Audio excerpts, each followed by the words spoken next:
There are only 20 seats in the world. Think about it. It's statistically easier to become a NASA astronaut or a senator than to sit in one of those cockpits. Becoming a Formula One driver isn't just about raw talent. It's a brutal war of attrition that begins when most of us are still learning to read. With the new 2026 regulations, teams aren't just looking for speedsters. They want racing engineers. Athletes capable of managing complex hybrid power units, balancing electrical energy, and millimetric braking at 300 kilometers per hour. But how do you get from the local go-kart track to the starting grid of the Monaco Grand Prix? Get ready, because the road is long and full of obstacles.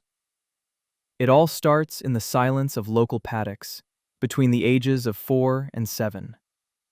Karting is the university of driving, where you learn to feel the car with your body before your hands. But here, the first big obstacle appears, the elephant in the room, the cost.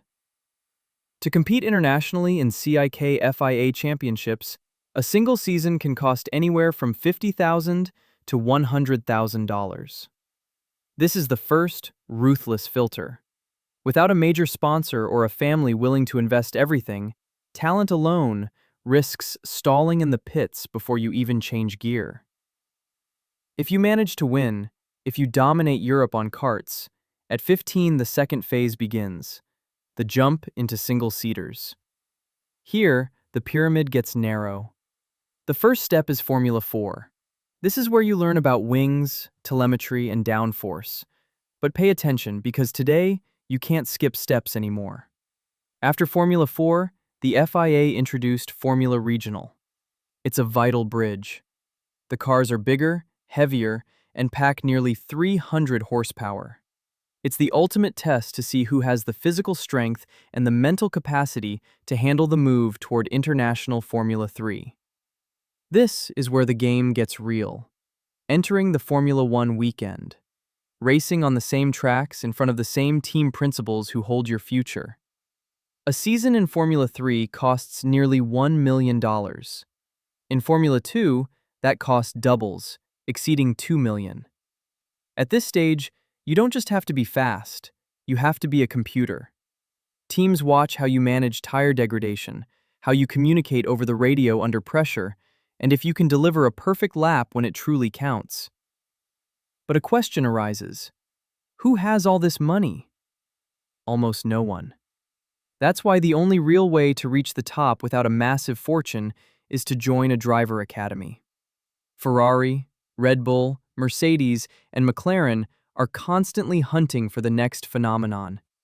If you enter their program, they pay for your career. But in exchange, you become their property. You are an investment. And if you don't deliver results immediately, you are cut without mercy. Then there's the final hurdle, the super license.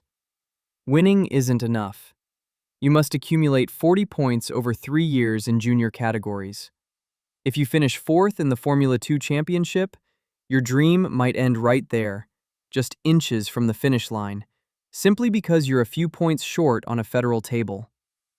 However, in 2026, a small crack has opened in this gated system. Sim racing. Simulations have become so realistic that teams are monitoring virtual drivers. It's the new frontier for breaking down economic barriers, but the selection remains fierce. Formula One does not forgive. It requires extreme athletic preparation, a neck of steel to withstand 5 Gs of pressure, and a mental strength that few humans possess. So, after hearing all this, I ask you, would you have the courage to bet your entire life on a single millimetric lap? Tell me in the comments if you think talent can still beat the wallet in this sport.